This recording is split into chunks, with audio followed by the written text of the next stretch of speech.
Good evening, I'm Vincent Makori. This is Africa 54. Tonight, more violence in northeast Nigeria. At least 3 explosions strike a military checkpoint in the town of Biu on Tuesday. Witnesses and a security source say there were children around the checkpoint when the blasts were detonated.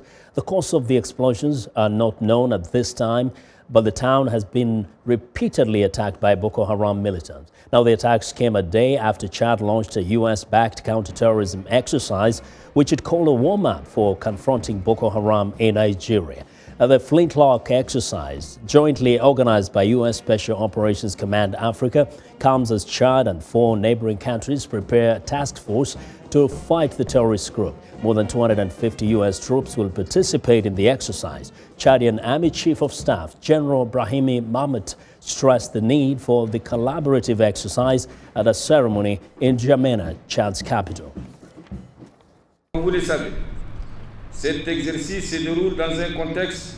As you know, this exercise takes place in the context where everyone has to face terror acts from all sides, particularly in Africa and particularly in the midst of Boko Haram, which is spreading terror in the region of Lake Chad Basin. So we need to lift this huge security threat, which is our main concern. I would also like to tell you that this is a difficult task because terrorism doesn't have to face its own territory. Well, in an effort to improve communications between regional armies, the U.S. military will leave communication equipment behind after the exercises end. Meanwhile, presidents from the 10-nation economic community of Central African states are pledged to create an $87 million emergency fund to fight Boko Haram. Well, the Boko Haram insurgency was cited as the main reason behind Nigeria's Electoral Commission postponing the presidential election by 6 weeks. The military says it is going on the offensive after months of criticism that its response has been weak and insufficient. Nigerian military officials say they have recaptured the northeastern town of Manguno on the shores of Lake Chad. Nigerian Vice President Amadi Sambo says the government is guaranteeing a violence-free election. The election will take place. Our security have promised us, and they will meet it, that they will put a secure position in this country. We will be able to have an election. And I want to assure everybody that we will have that election.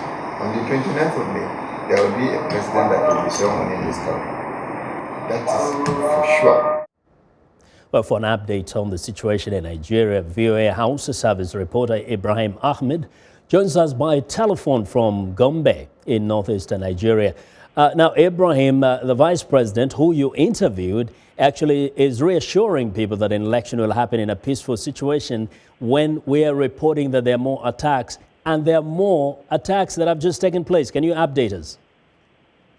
Yes, Vincent, we're just getting back into the capital of Gombe State from some of the areas that were attacked by the Boko Haram militants along the road that leads to Borno State from Gombe here.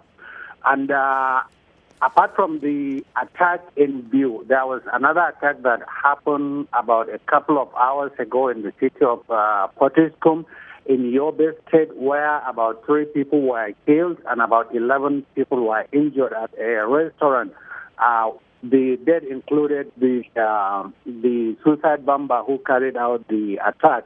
And as it happened also today, there was the attack in Okrika, local government area of Rivers State, when an APC rally was disrupted. There were 3 bomb explosions near the rally, and there was some gunfire after the rally continued. Now, very quickly, what is it that the government is doing differently that will make people think that things are going to change when it comes to the time for the elections?